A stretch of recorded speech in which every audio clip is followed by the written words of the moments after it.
अस्सलाम वालेकुम वरहमतुल्लाहि वबरकातुहू। इत्तेहाद न्यूज़ में आप सभी का खैर मकदम है। क्या मुसलमान होना आसान है या फिर मुसलमान होना आजमाइश को दावत देने के बराबर है? जी हाँ, आज इसी मौजू पर बात करते हैं। बुकर इनाम जीतकर तारीख रकम करने वाली कर्नाटक की मुश्ताक बानू को दुनिया का सबसे बड़ा एजाज बुकर हासिल हुआ। लंदन में मुश्ताक बानू को सबसे बड़े एजाज से मुश्ताक बानू को नवाजा गया। ये सिर्फ कर्नाटक के लिए नहीं बल्कि पूरे मुल्क के लिए फख्र का मुकाम कहा जा सकता है। और इसी के चलते कर्नाटक के मशहूर दशहरा की इफ्तिताह का शर्फ भी बानू मुश्ताक को हासिल हुआ। इन्हें इस साल दशहरा के इफ्तिताह के लिए मदऊ किया गया। बहरहाल अब इस नाम के ऐलान के बाद कुछ नफरती अपने बिल से बाहर निकलकर चीख पुकार कर रहे, सीना पीटने लगे। दशहरा दरअसल हिंदुओं का त्योहार है और इसकी इफ्तिताह किसी मुस्लिम के हाथों नहीं होनी चाहिए। बहरहाल जिन नफरती चिंटुओं ने माशरे में तफरका और नफरत फैलाने की कोशिश की है उन पर कार्रवाई की गई है और इन्हीं में एक जहनी मरीज यत्नाल भी है। खैर, अब तो ये यत्नाल और भी पागल होते जा रहा है। इसने एक और नीच हरकत की है, उसका जिक्र आखिर में करेंगे। अब बेलगाम के डीसी मोहम्मद रोशन पर भी कुछ अफराद जानबूझकर निशाना बना रहे, जिसमें भाजपा एमएलए और कारपोरेटर भी शामिल होने की बात कही जा रही है। डीसी ने ऐलान किया था कि गणेश त्योहार के मद्देनजर महाप्रसाद का एहतमाम किया जाएगा, लिहाजा भाजपा कारपोरेटर ने हाल ही हुए काउंसिल में कहा कि महाप्रसाद को लेकर डीसी को बयान देने की क्या जरूरत थी, ये रुपया कहां से खर्च किया जाएगा, क्या डीसी अपनी जेब से खर्च करेंगे वगैरह, जबकि ये मामला कारपोरेशन का है, ऐसा भी उसने कहा। अब बजाहिर यह बहस डीसी कारपोरेशन की लग रही हो, लेकिन इसके पीछे भाजपा का एजेंडा है। खैर, एक और वारदात पेश आई। दिल्ली में एसएससी एहतजाज को कवर कर रही ललन टॉप की टीम को पुलिस ने हिरासत में लिया और शनाख्ती कार्ड यानी आईडी को चेक किया। रिपोर्टर रजत पांडे ने आईडी कार्ड दिखाया, चेक करके पुलिस ने कार्ड को वापस किया। पर जैसे ही कैमरामैन रशीद रिजवी का आईडी कार्ड चेक किया गया, चेक करने के बाद आईपीएस अफसर कहता है कि शख्स पर शक है, इसे अंदर ले जाकर पूछताछ करनी पड़ेगी। कैमरामैन रशीद मुसलमान है तो पूछताछ होगी और रजत पांडे को आसानी के साथ छोड़ दिया गया। क्या मुसलमान सहाफी या कैमरामैन होता है तो वो दहशतगर्द होता है, दंगाई होता है, फसादी होता है क्या? आखिर सिर्फ नाम देखकर बर्ताव क्यों बदल जाता है और क्यों बदल रहा है? सर को दिखा रहे हैं ना, ये दिखा रहे हैं सर, हम आप ही को दिखा रहे हैं।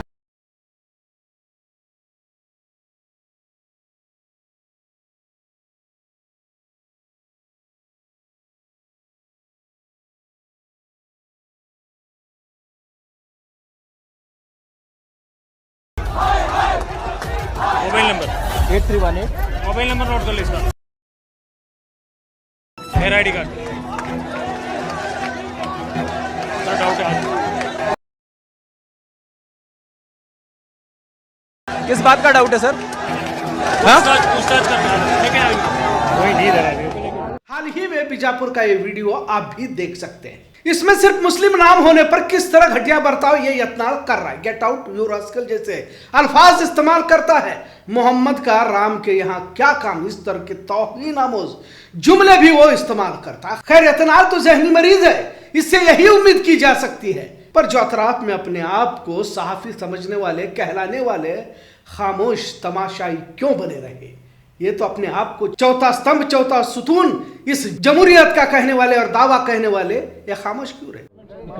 नहीं यारो, my name is Mohammad Owais Bagaliya. ए गेट आउट ರಾಸ್ಕಲ್ ಒಂದು ಯಾವುದೋ ಯೂಟ್ಯೂಬ್ ಮಾಡ್ಕೊಂಡು ನಾನು ಮಕ್ಕಳದೊಂದು ಉದ್ಯೋಗ ಮಾಡ್ಯಾರ.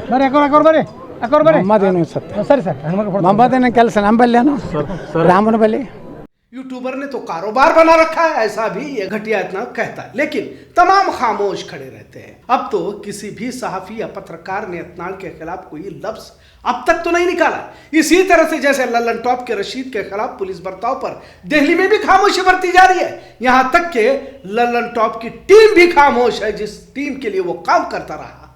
इसे क्या कहा जाए, क्या कह सकते हैं? क्या अब मुस्लिम सहाफियों को कोई भी कुछ भी कह दे और मुस्लिम होने पर तौहीन आमोज अल्फाज इस्तेमाल किया जाए तो तमाशाई बनकर सभी खड़े रहेंगे?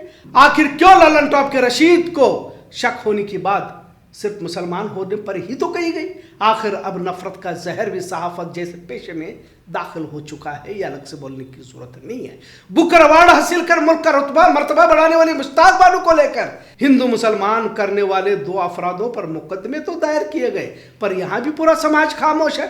आखिर मुसलमान होने पर किस तरह का एक नैरेटिव पूरे मुल्क में सेट किया जा रहा है? कर्नाटक में तो टीपू सुल्तान को लेकर आप भी जानते हैं, उस मुजाहिद आजाद जो पहला मुजाहिद आजादी था, उस पर भी कुछ भी बोला जाता है। और दीगर अफराद भी मुसलमानों के साथ हो रहे तमाम जुल्म पर खामोश है। हमें क्या लेना देना है, यही इनके अंदर एक जहनियत पनपती देखी जा रही है और यही शौक तमाम ये जो मौजूदा दौर के सहाफ़ी है इनमें भी देखने को मिल जा रहा है। लिहाजा कितना खतरनाक है ये, शायद मुस्लिम समाज को भी इसका इल्म ना होगा। आपको ये भी बताता चलूं कि सिर्फ मुसलमान नाम से किसी तरह की मुश्किल ना आए, इसके लिए लोग अब नाम भी बदलने लगे। बिहार में 65 लाख वोटरों के नाम काट दिए गए, तो कुछ लोगों ने अपना नाम आधार कार्ड में बदलना शुरू किया हुआ है। वोटर लिस्ट में मुसलमानों के नाम काटे जा रहे हैं और इसी डर से मुसलमान मुतासिर भी होता जा रहा है। महाराष्ट्र में एक शख्स ने अपना नाम कोर्ट एफिडेविट के साथ आमिर अली से अमित माहेश्वरी किया गया है। इस तरह के वाकया और भी बहुत सारे हैं जिनके तवील फहरिस्त कही जा सकती है। बिहार, यूपी, झारखंड, गुजरात, मध्य प्रदेश में नाम बदलने की वारदातें तेजी से होती जा रही है। इसकी खबर इत्तला हासिल हो चुकी है। नाम बदलने से शायद नौकरी, कारोबार और अतराफ में लोगों के साथ घुल मिल जाऊं और अक्सरियत हिंदू समाज में अपनी पहचान न हो सके, यानी कि मुसलमान बनकर वो शायद सामने ना आ सके की कोशिश करते हुए देखा जा रहा है। इसके बावजूद भी कुछ लोग पकड़े भी जा रहे हैं जिन्हें मुकदमों से गुजरना पड़ रहा है। बहरहाल मुसलमान होना क्या है इसे भी समझे। अल्लामा इकबाल ने कहा था कि शहादत है गोए उल्फत में कदम रखना, लोग आसान समझते हैं मुसलमान होना। वैसे भी जब बड़े ओहदे पर या कोई अमीर और कोई मुस्लिम नाम वाला पहुंच भी जाता है तो उसे भी शक्की निगाह से गुजरना पड़ता है, जबकि न तो उसे मिल्लत, कौम, आखिरत से कुछ भी लेना देना नहीं रहता। आपने देखा होगा कई बड़े ओहदेदारान किस तरह से अपने नाम को छुपाने की कोशिश करते रहती है, लेकिन नाम तुमने जो भी रखा हो इसकी कीमत तो चुकानी पड़ ही सकती है। वैसे ईमान का सौदा तो बहुत लोग कुछ दुनियावी मुफाद के लिए तो करते रहते हैं और इसके आगे तो और भी हालात खतरनाक आएंगे, आजमाइश आएंगी, तो पता नहीं क्या क्या होने वाला है। इससे पहले भी हमने कई वीडियोस के जरिए मुसलमानों में बढ़ती मुनाफिकत, दुश्मनों की साजिशें किस तरह तेज हो सकती है बताया गया। कुछ फिल्मी सितारे जिनका तो इस्लाम से कुछ भी लेना देना नहीं रहता, पर अब इन्हें भी निशाना बनाया जा रहा है। आखिर इन तमाम से हम क्या सीख हासिल करना चाहेंगे? यही कि अपने ईमान पर हम कायम रहे।